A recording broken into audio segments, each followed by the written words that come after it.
তুলসী মন্দির থেকে পাতা তুলবেন, পাতা কিন্তু রাধার হাতে দেবেন, কৃষ্ণের পায়ে দেবেন। আচ্ছা, কৃষ্ণের পায়ে কটা তুলসী পাতা দেবেন কারো জানা আছে? আজকে জানতে হবে কিন্তু আপনাদের। কৃষ্ণের পায়ে কটা তুলসী পাতা দেবেন? কেউ একটা বলেন, কেউ দুটো বলেন, কেউ পাঁচটা বলেন। কিন্তু আপনাদের সব ধারণা না, সব ধারণা ভেঙে দেবো আজকে। কৃষ্ণের পায়ে আপনারা 3টে তুলসী পাতা দেবেন। কেন 3টে দেবেন? আমার দিকে তাকিয়ে নেন, আমি আপনাদের বুঝিয়ে দিই। এই যে আমার হাতে দেখছেন, এটা আমি কি পরে আছি জোরে বলুন?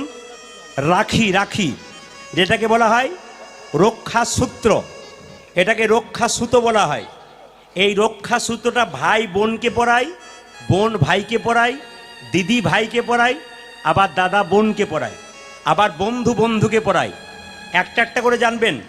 এই যে রাখি বন্ধন উৎসব, আমি তখন ছিলাম আলিপুরদুয়ার, মানে কোচবিহার আলিপুরদুয়ার, কত দূর বুঝতে পারছেন তো? ওখানকার ছেলে মেয়েরা আমার হাতে রাখি